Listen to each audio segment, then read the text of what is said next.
Now, three-time Naismith Coach of the Year winner John Calipari, UMass, Memphis, and now, of course, Kentucky. But it's not that far removed from the Wisconsin game, and you said you're still hurting. What hurts most? Well, losing a game. We hadn't lost in so long, I forgot what it felt like to lose. But, you know, I'm so proud of these kids. I mean, their legacy and their historic moment was not only 38 wins in a row to start the season, it was also how they did it, selfless. How a bunch of All-Americans, NBA prospects, shared, played less minutes, took less shots. I mean, it's something that all young kids can look at and say, you can do it that way, be a servant leader, worry more about the team than yourself, your teammate, and still be drafted #1. You don't have to take all the shots. That's not what this is. And I think it was a great lesson, and I'm hoping that is the legacy that's left by this team. In talking about getting such upper echelon players to take that selfless approach, where do you rate this year's coaching job among all of the seasons you've coached? Well, the first thing is, the only way this would have worked is if they allowed it to work. If they allowed us to coach them and they trusted us. They trust us with their careers. Now, Bonnie, let me say this. 20 years ago, an NBA career was $150,000, $170,000. It's a little more now.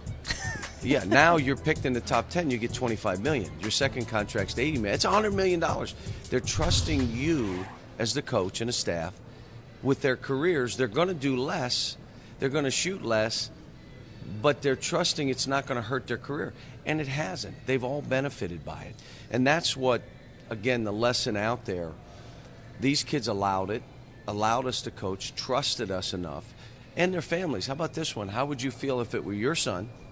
He's a top 10 pick, and he's playing 23 minutes a game, getting 9 shots. I mean, they also had to trust us. You've been a proponent of exploring draft options with the option of coming back to school to get your degree whenever you want, and the scholarship's going to be there. You got a bunch of kids who have the opportunity to go. I know they confide in you. If you were to sit down each and every one of those players right now, who would you advocate going? I already sat down with them this morning. Yeah. So I did the individual meetings, and my point to them is, do you want me to look up your information? Do you want me to call the GMs? Do you want me to find out? Do you want me to put your family in touch with the NBA so you get the right information? I'll probably do that with 8 or 9 guys on our team. How many will leave? My guess is 6 or 7. Hall of Fame, you're a finalist. Everybody's going to find out before the championship game. What does an accolade like that mean to somebody who's won everything in your career? Well, the Hall of Fame is like the crowning achievement in our profession. And that's college, NBA, players, coaches, administrators. It is a big deal. But just being a finalist for me was like, what? I came from Coriopolis, from Moon Township. Didn't play for one of the big names in our profession. Went to a small school.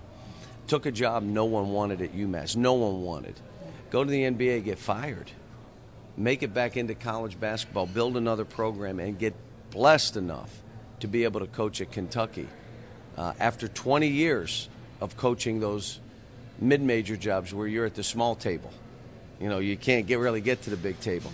So I've been blessed, and to be a finalist, to just be considered is an honor.